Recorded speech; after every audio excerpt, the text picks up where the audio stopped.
I always say, whatever that wall is in front of us, we can climb it, and it's worth the climb.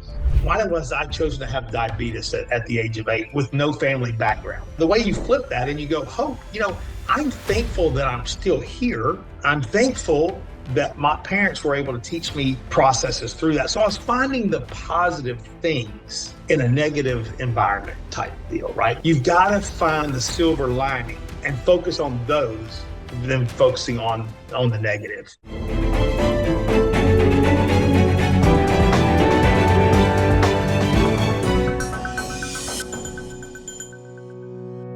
Welcome back to Born SuperHuman. So today I have a very special guest with me, someone that has not only got a philosophy on how we should be living our best life, but they actually had to live it and find out that philosophy from going through struggles that will make some of us feel very simple in what we're really going through in life, even though our drama is our own. So if I told you the guest has gone through 3 transplants, went through a kidney transplant that was actually given to him from his mother, had a pancreas transplant because as an 8-year-old, he was suffering from diabetes to an extreme extent. And at 30, had that double transplant. And then 20 years later, his wife gave him another kidney. Talk about having a reason and a gratefulness to still be here today. And I'm excited because his mission is to create the no option mindset. And as you know, I believe our mindset is the deciding factor in how we are successful in life. So with that being said, Ty Gipson, welcome to Born SuperHuman. Well, thank you for having me. I'm super excited to be here. I'm really excited to be on the show. So thanks for having me.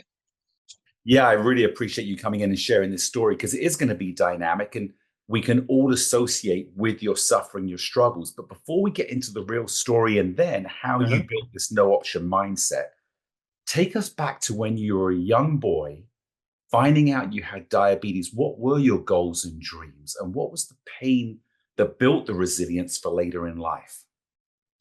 Well, going back, I grew up in Southeast Texas. I grew up down in Southeast Texas, and growing up down there was just, I had a great childhood. I had my parents were amazing parents, but at the age of 8, when I found out I was a diabetic, it was my parents didn't treat me any different. It was a really interesting time, but you got to remember, in the 70s is when this was, right? So the technology was a little different than it is now with all the diabetes and all that.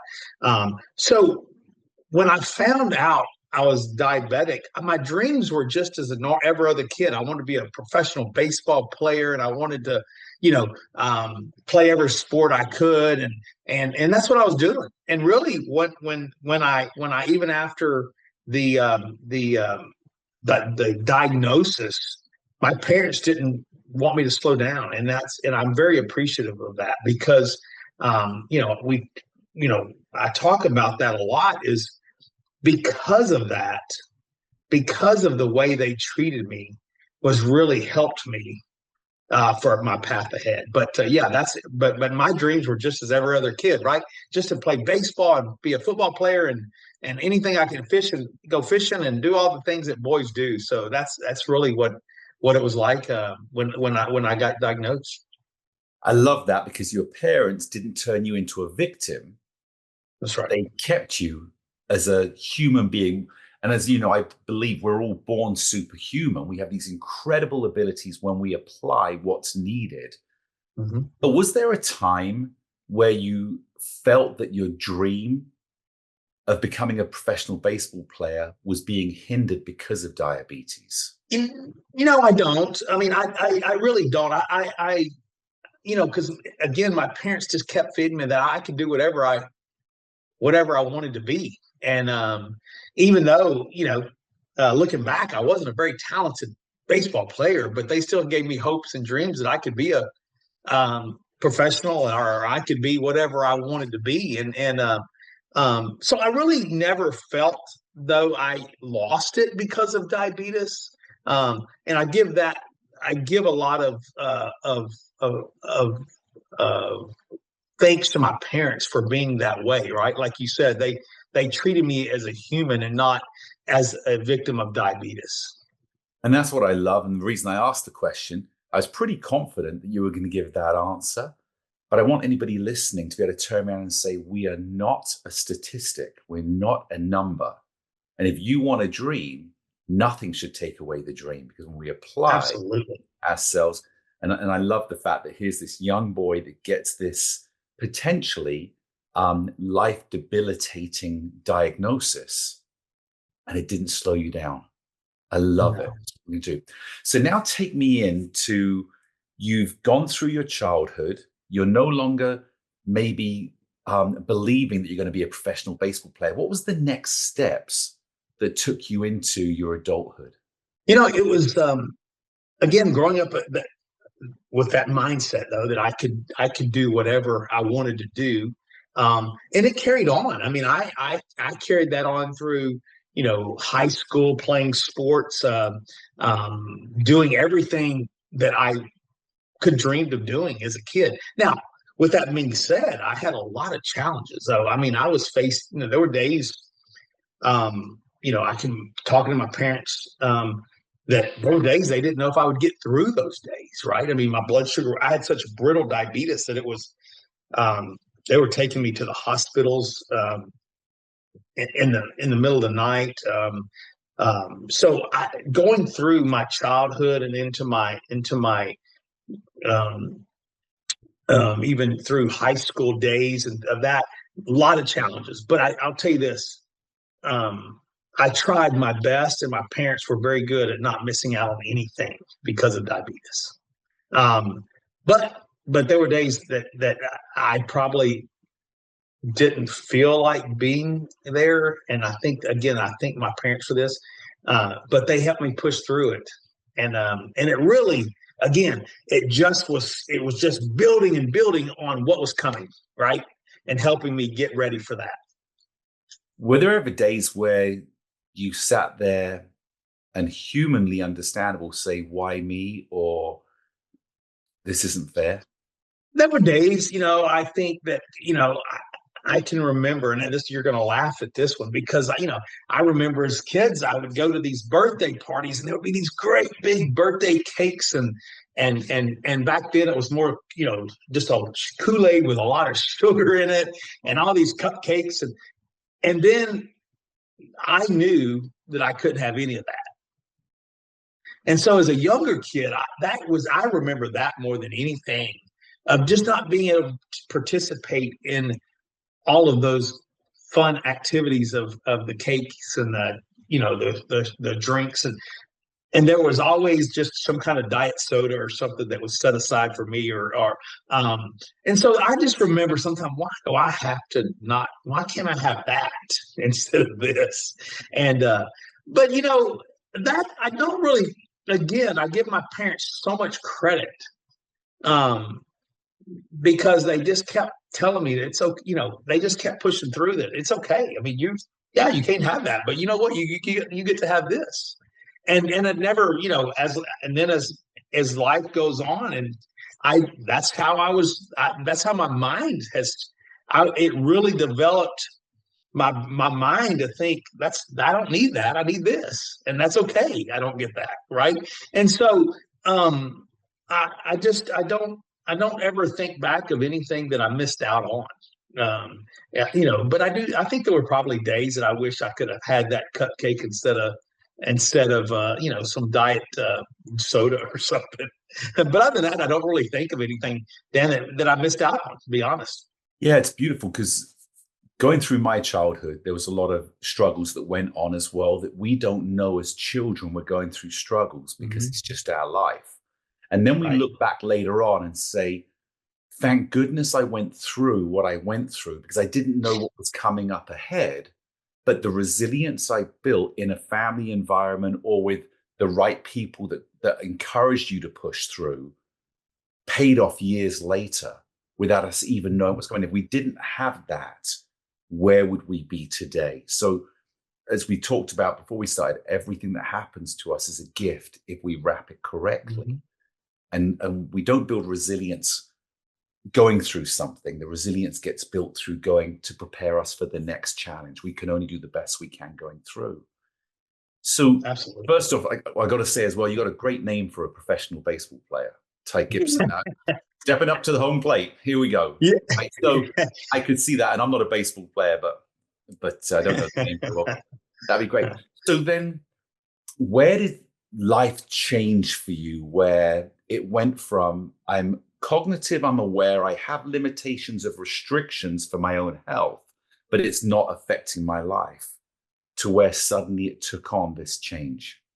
And that's a great question. I throughout the years, I've always been kind of that research child.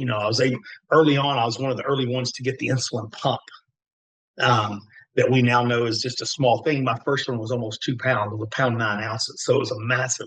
And so I've gone through that. But the breakthrough that I realized, okay, this could really change my trajectory, my lifestyle, was at the age of 30. Was really at the age of 30 when I was through college days, and I had gone through that, which was a different lifestyle as well. But as a diabetic, it had its own challenges and all that. But when it really, really hit me, when I would say at the age of 30, Dan, I just had lost all energy, and that's when I went into the doctor, and they said, Ty, your kidney function is really just minimal. And so, but here's the thing: you have such brittle diabetes that if we just put a kidney in, we feel like you're just going to continue to go through kidneys. And they said, but you need a transplant. And at the time, I didn't even know I didn't know really what a transplant was. I've been through so much different health things, and I'm going, okay, what now? But that's really when it kind of hit me like, this could be a life-changing, event. And it was. But they said there is a doctor in Baltimore, Maryland, that's doing a dual transplant, a kidney-pancreas transplant at the same time. But it is research. And here was the kicker. And this is where, when I talk about a no options mindset, and I talk about that a lot, I had a 6-year-old daughter at that time. And they told me, they said, there's been 4 of these surgeries, and 2 of them were not successful. And they were really very frank about it,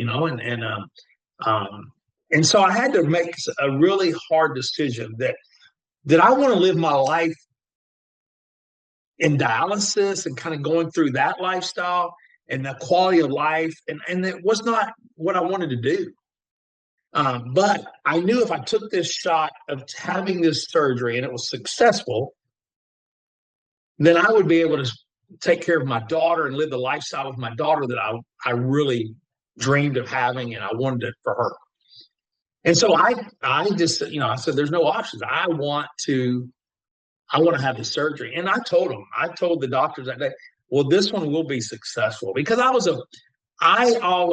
my parents always told me, your mind is powerful. Whatever you think you want to do, and whatever it's a powerful tool that we all have.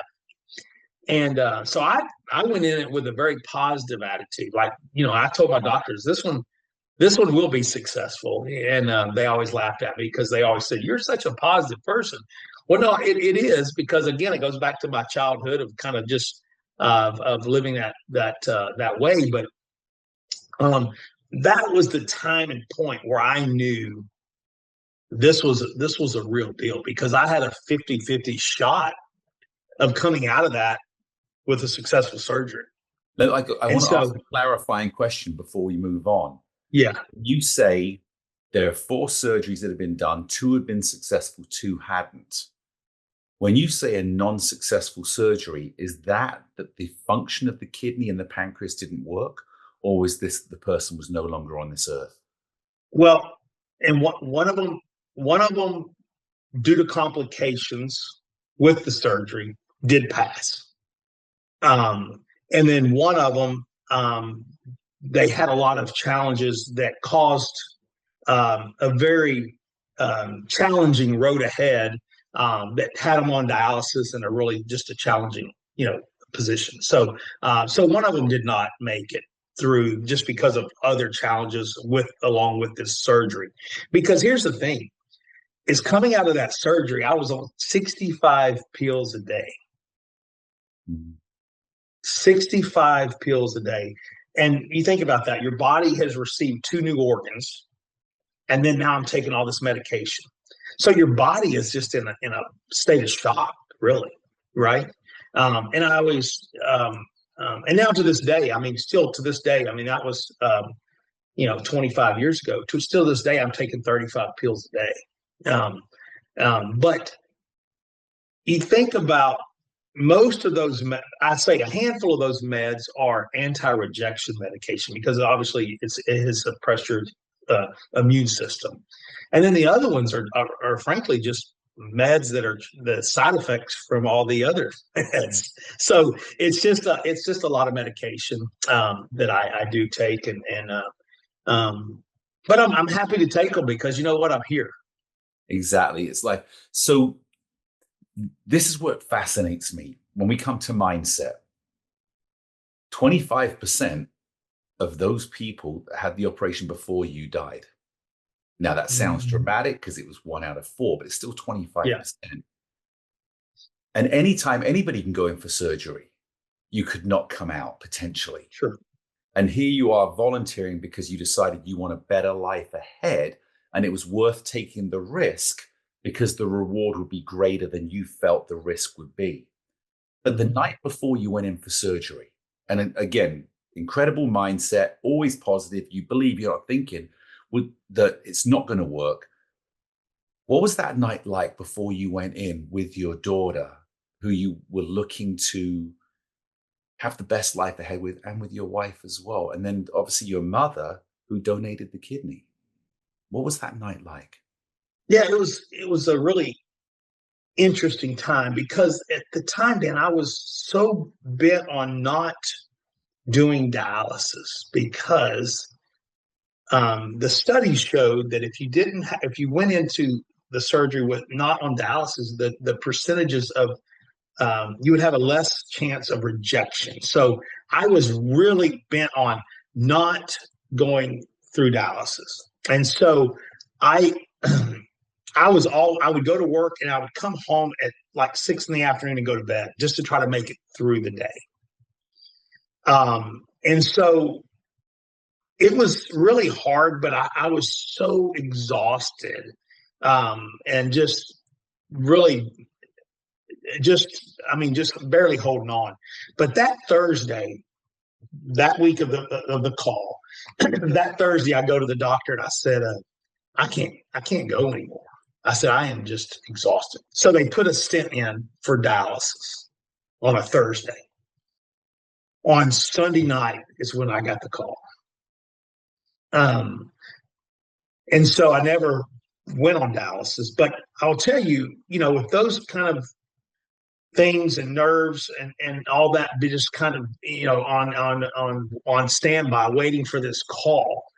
Man, when that phone rang at midnight and I looked at it and I saw the area code, because I knew that exact phone number because I had been talking to him every week, just staying, So when I saw that it was a Baltimore 410 area code, I still remember that area code today, but I knew what the call was, obviously, and my nerves, I just got extremely nervous. But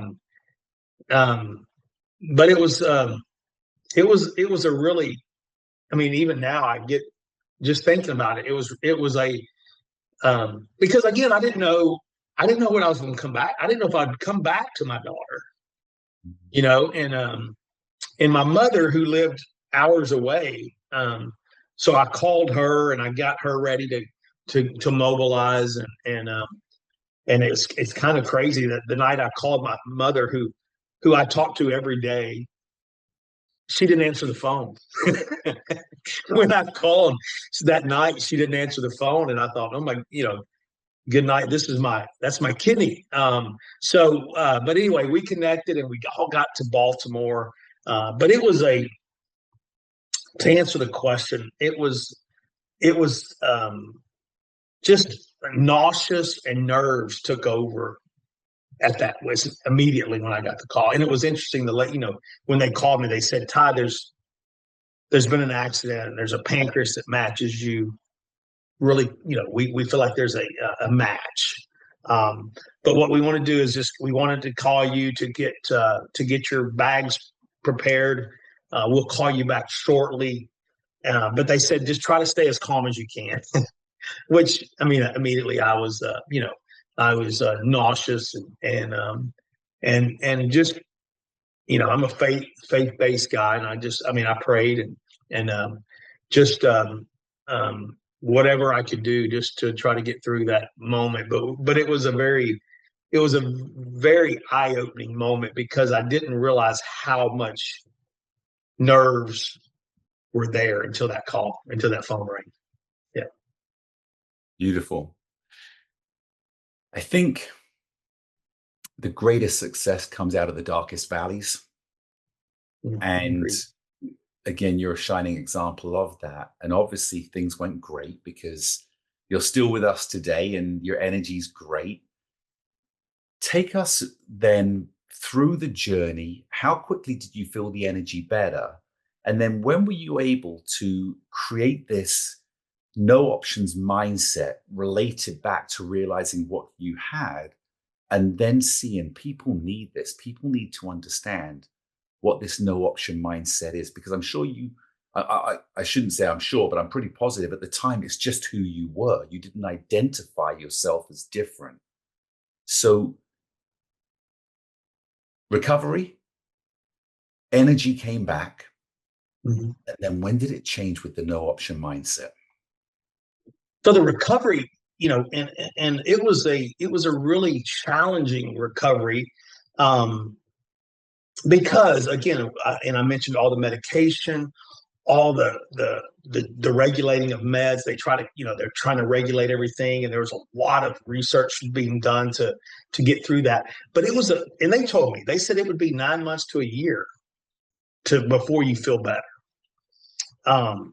And it was really, within days of a year, when I felt it's almost like the light just came on, because, and I was doing an interview, Dan, and it was one of the local newspapers was asking me about it. And they said, how do you what's the best way to describe before the surgery and now? And I said, and I thought about it. And the first thing that came to mind, I said, I had been seeing life in black and white, and now I see it in full color.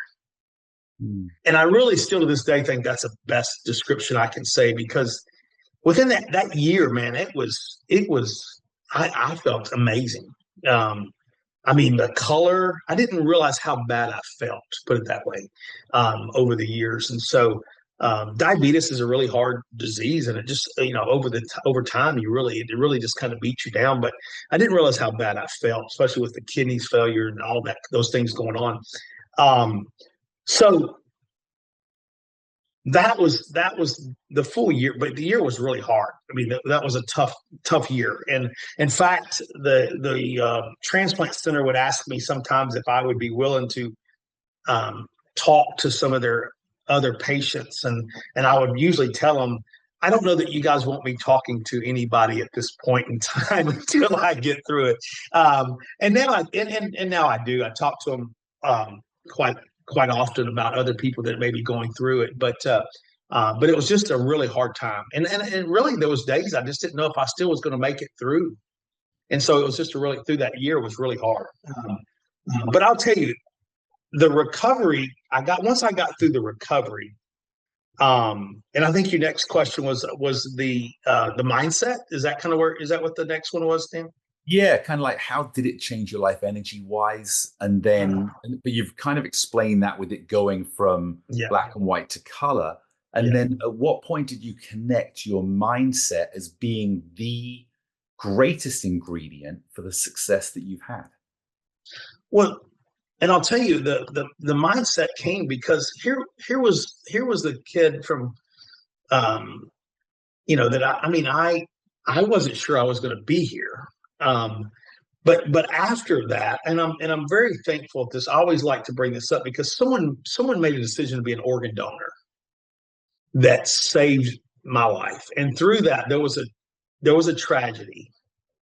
And I've always, and I've never been able to meet the family. But whoever that may be, I'm very thankful and grateful for that decision, because it has changed my life. But because of that decision they made, I was able to adopt my daughter, my second daughter. I was able to open a business, and really, I always say, on the other side of adversity, it's been some amazing things, right? And so that really put in a mindset of going, wow, look at where I was, and look at what I'm able to, what I've been able to do, because someone basically gave me life. My mother, who donated her kidney, who was 60 at the time, and then a deceased donor who donated theirs. I'm able to do these things. And so, and a lot of times I talk about this, that we're all dealing with something, Dan, and there's times, and it's just, I always say, whatever that wall is in front of us, we can climb it, and it's worth the climb, because on the other side of that, and I talk about it a lot too, is we have the tools we need. Every single one of us are, and it doesn't cost a dime. We have it right here in our, it's our mind. Our mind is a positive tool. And you talk about, it better than anybody.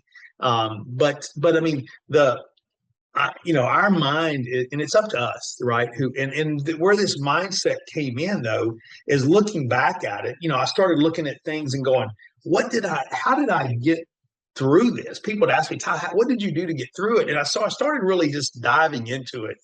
And I came up with a 3-step that I came up with, this no option mindset. And I talk about it is, number one, I always say is grow or die. Our first step, when I look at any adversity, when I deal with it, this is just a quick, small steps that I go through. Am I going to grow or die? Right. And that's what we do.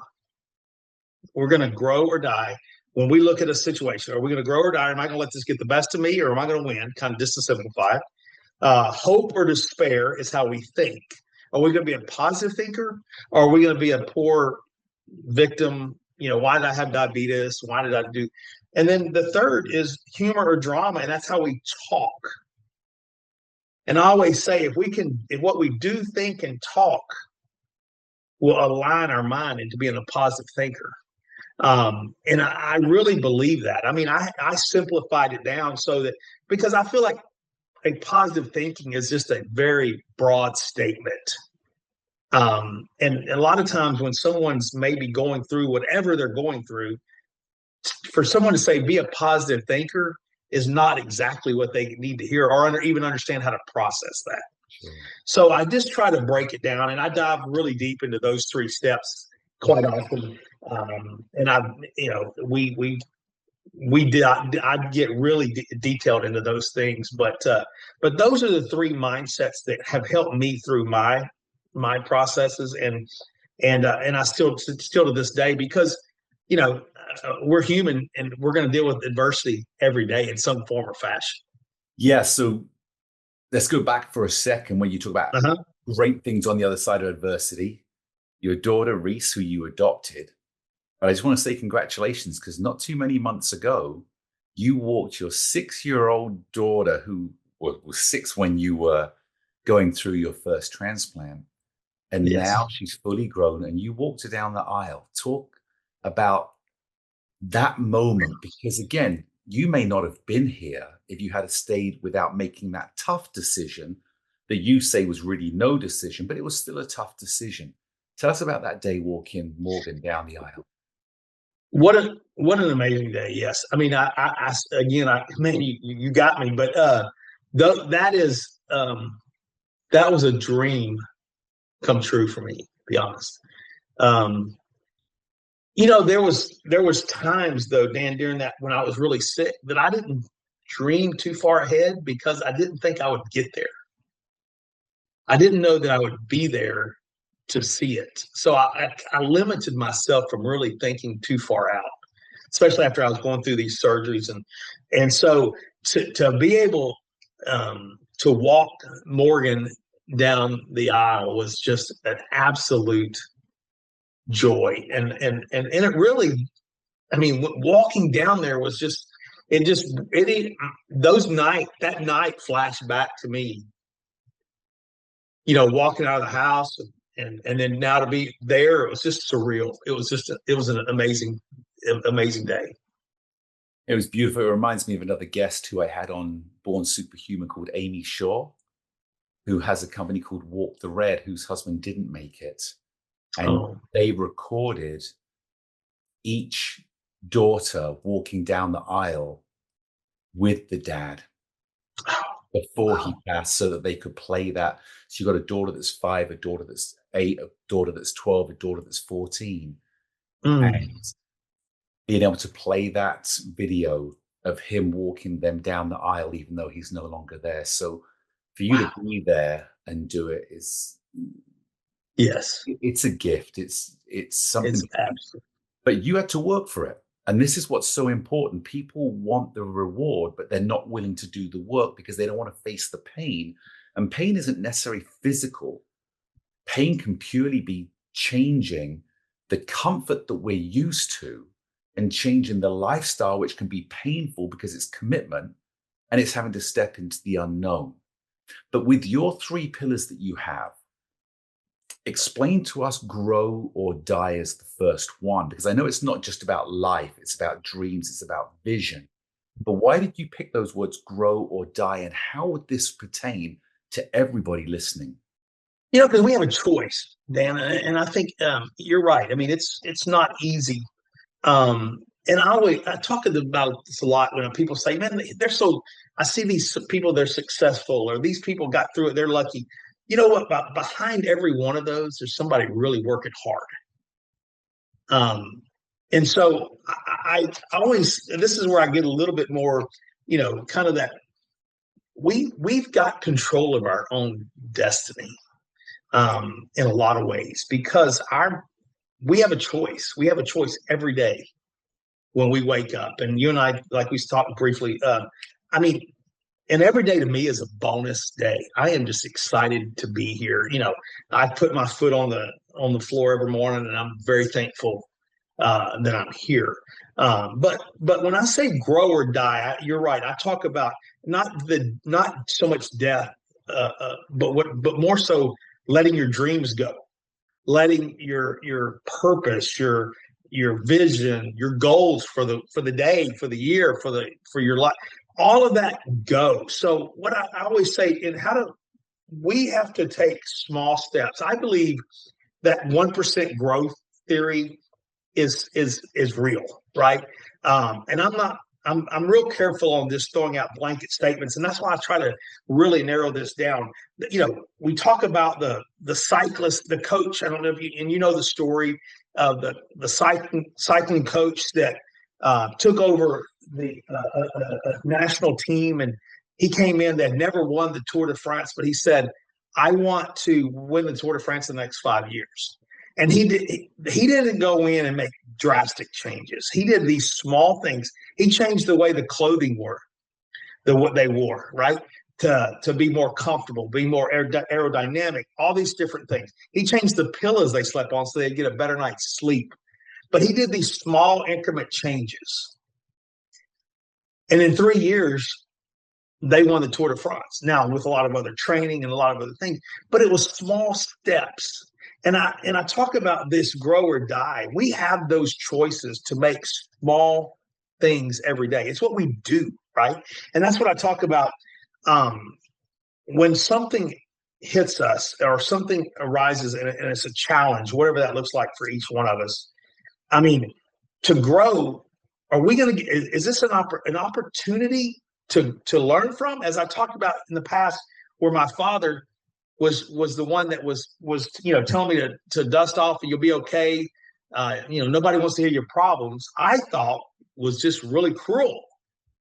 But what it was, he was really making me grow and preparing me for my path ahead. And I think that's what he did to help me grow or die. And that's how I grew. And that's what helped me get through my path. Yeah, I think that cycling coach actually was Chris Carmichael. I believe Yes. the one that came in. Yeah, know very well the whole story. And Yeah. it was what little things can I do that will combined have a big impact? Because the one on their own may not. But when we start putting all these little pieces, and that's what you're talking about with That's the right. 1%, if I do a little bit something different today and something positive the next day and something positive, they start coming together and now it's a complete change. So That's right. I love that. So let's go to the second one. Now, Mm-hmm. you said in this one, and I believe this is hope or despair. Is that right? The second one? That is correct. That is Okay. correct. Take us into that. Yeah, I mean, again, this is just as a thinker, right? I mean, and we've all been around these people, and I always want to be I've always thought, even prior to some of my challenges, I was always a positive thinker, but didn't realize what it really meant until I really started facing some of these challenges, and how much it truly helped us get through them. And when I say hope or despair, I mean, we talked, and I mentioned this earlier, we can be the victim, right? I could have, in my case, just so we're talking about my case, is why was I chosen to have diabetes at the age of 8 with no family background? No one had ever had it. Why did I have dual transplants? Why? I could have got there, but what I was thankful for, the way you flip that and you go, hope, I'm thankful that I'm still here, for one. I'm thankful that my dad and my parents were able to teach me processes through that. So I was finding the positive things in a negative environment type deal, right? When it would have been so easy to think negative. You've got to find the silver lining and focus on those, than focusing on the negative. And as you know, you dive into the mind. The mind is like a muscle, right? And you talk about this a lot. And it's how we continue to think.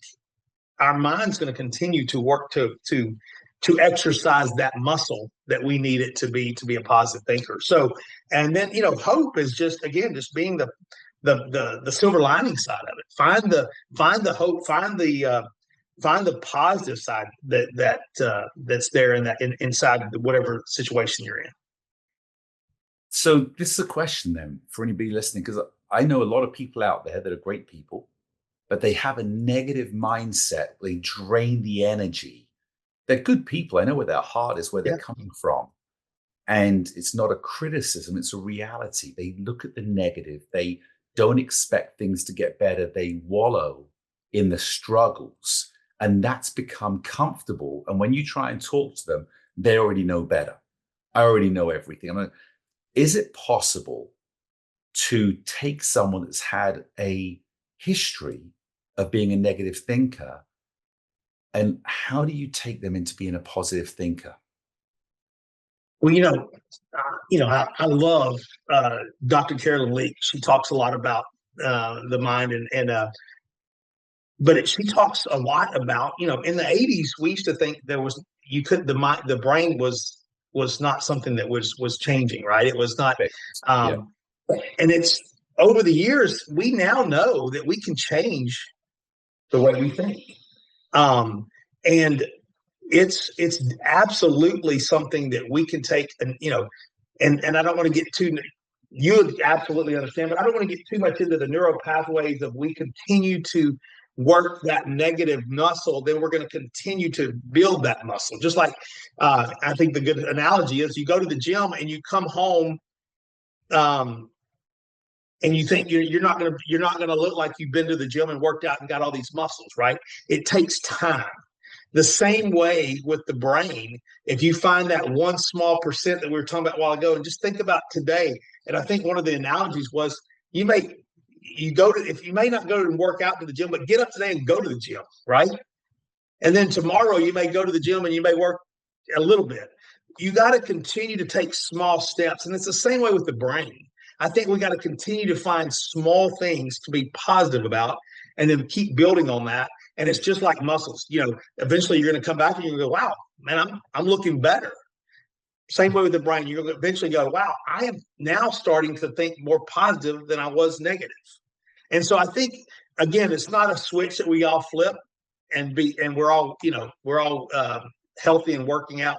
But at the same time, the brain's the same way. It's not just a flip. It is a process that we've got to continue to build to work that muscle. No, it's great. And I agree 100%. And adding on to that analogy of the gym, if you go to the gym and you lift incorrectly, you'll be causing damage. You've got to have the technique correct to then get the massive benefits from the muscles without damaging joints or long-term injury. And I would say that sounds like what you're saying is very similar, that if we give the right exercises through our mindset to the brain will begin to function without incurring negativity, reinforcing the right acts. So take us to the third pillar. Yep. Well, humor drama, this was one that I really like because when I say talk, humor and drama is how we talk. And, a lot of times it's not just verbally talking to someone else. Hey, I've had to go through 3 surgeries. I've had to have, I've had diabetes. But a lot of times it's how we talk to ourselves internally. What are we telling ourselves we can do? How do we talk to ourselves that, I can do this? Those kind of, those are the messages where you've got to take it, the humor and drama and take it from a positive, what you're telling yourself is a positive. And sometimes you've got to, as my wife always says, sometimes we just have to laugh.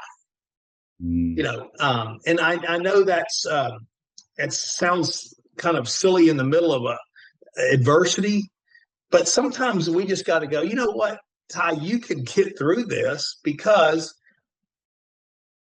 you're made to do this, or you've been through X, but you're continually talking to yourself. But if you talk about it you flip side that, right, and you flip it over and you say, there's no way I can't do, I've already been, there's no way I can do this again. That absolutely kind of goes back to the exercising of the mind that we talked about, where now we're creating these negative thoughts and these negative paths, so that now the talking is just one of the 3 steps that help us to stay in a positive line with our mind. Yeah, it's the famous saying, Henry Ford, whether you think you can or you can't, you're right. Yeah, that's right. Let me ask you this, though. Which would you say is more important? How you talk to yourself or how you talk to others? And I know it's a very fine line because they do cross. Which would you say is the most important? I think it's talking to yourself. I mean, I know I've got to be my biggest cheerleader a lot of times. And I really believe, and I think you're right. I think there's a very fine line there because I think they're both very important. But I know in my case, mine is myself. And I think it's important how we sometimes we are our biggest fan and sometimes our biggest enemy. But it's internally how we're talking to ourselves.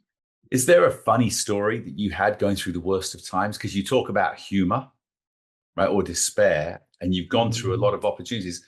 Is there one time you remember when it was the worst of it and you found that humor?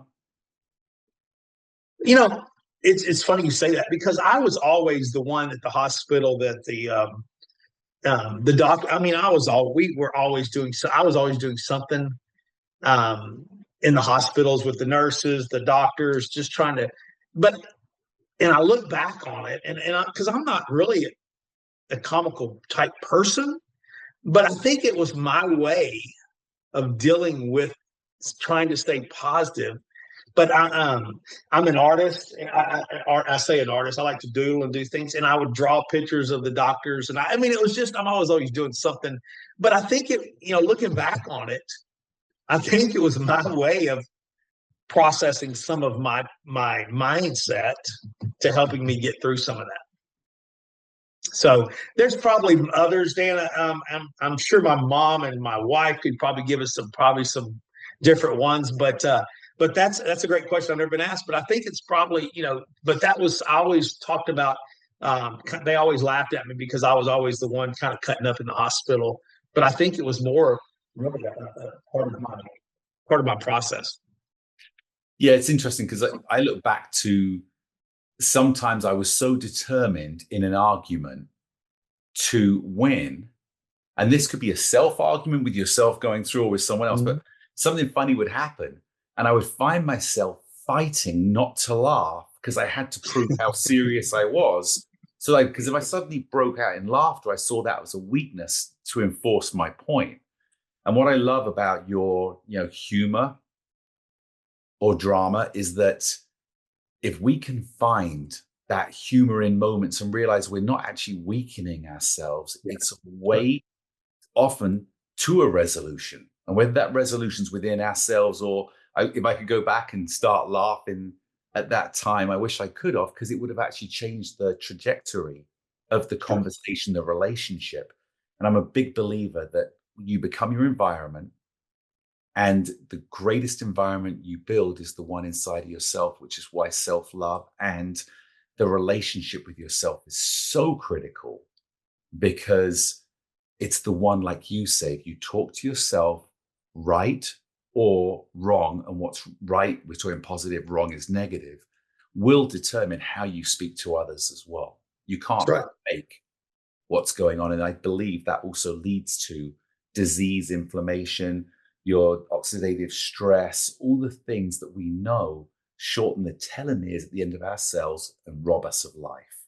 If there was one thing, and let's say 50 years from now, and Morgan is talking to her children, and they're saying, you know what, Mum, tell me about Grandpa. What's the one thing that you would want them to share with the world about Ty Gipson? I really believe that determination. I want them to realize that life is hard, and your grandpa was one that continued to fight and it never gave up and went through. Hopefully, I can be an example to them that the roads aren't always easy, but it's worth getting on the road and getting through it. And so I hope it's determination and just being good to others, because I feel like I say this all the time. I think this world we live in, we need to put our arms around each other and help everybody through it. And I hope that they realize, I believe in that full heartedly, that everybody's dealing with something, and a lot of times we just need to put our arm around each other and help each other out. And hopefully that's something that they will remember that I do. No, it's beautiful. And I look at it right now, people think the world is in the worst place it's been in, and we can understand why. But there's also never been a greater opportunity to impact people, because there's never been a greater time where people are looking for better. And if you can offer that, then it can be incredible. We're going to drop your links into the show. So people can reach out. What message would you like to leave now to anyone listening that's going through a hard time, to find that self-belief? And at the same time, how can you help them if they reach out to you? Well, first of all, I would just tell them directly that, again, you have the tools to get through whatever it is you're dealing with. I always say, you got to look in the mirror and find we have such gifts we've been given. And sometimes they're just covered up and we just have to get through them. But you have amazing gifts to get through whatever it is you're going through. And on the other side of this is some amazing things. I mean, as you heard mine, to be able to walk down the aisle with my daughter, whatever that is for you, it's worth the fight. It's worth the climb. And I encourage you, to act, not only reach out, ask for help, because that, as I said, we're all here with arms to help each other, and I think you'll be shocked of who's out there that's willing to help. But I encourage you, yes, we have the tools, but sometimes sometimes we just need a little encouragement to make sure we get through it. So I would encourage you to get through that. And then I talk about my 3 steps, and I'll tell you on my links there on my website. My cell phone is on that call, and I always tell people I am more than willing to help in any form or fashion I can. Anybody going through stuff, I still to this day get calls from somebody that maybe their family has been in an accident, a family member, and they're trying to make a decision whether to donate their organs. My name has been given to a lot of the organ procurement facilities to call. So I get calls a lot still on that. And I get calls from just random people that just maybe just going through some having a bad time. And I encourage you. I'm here for that. If I can help you through my 3 steps, or if I can just help you if I can throw my arm around you, I'll be glad to do that. So whatever way I can help, Dan, I'm really genuinely want to help. That's very kind of you. And I know anybody listening to this that's going through major decisions or decisions that are major, which is 2 different things. We come to forks in our road. And I believe that your story will inspire them to make that decision that may not be the easy road, but it's the best road. And if you're willing to take that first step, the journey can be glorious. So true. So true. Ty, thanks so much for being here and joining us today, sharing your beautiful story. And I look forward to hearing about your grandchildren coming in eventually, and you still out there and getting back out and throwing that baseball a little bit as well, and having fun with maybe a grandson or a granddaughter that loves baseball or softball or anything, and reliving those neurons from your childhood. Thanks so much for being here. Thank you, Dan. Thanks for what you're doing. Appreciate you.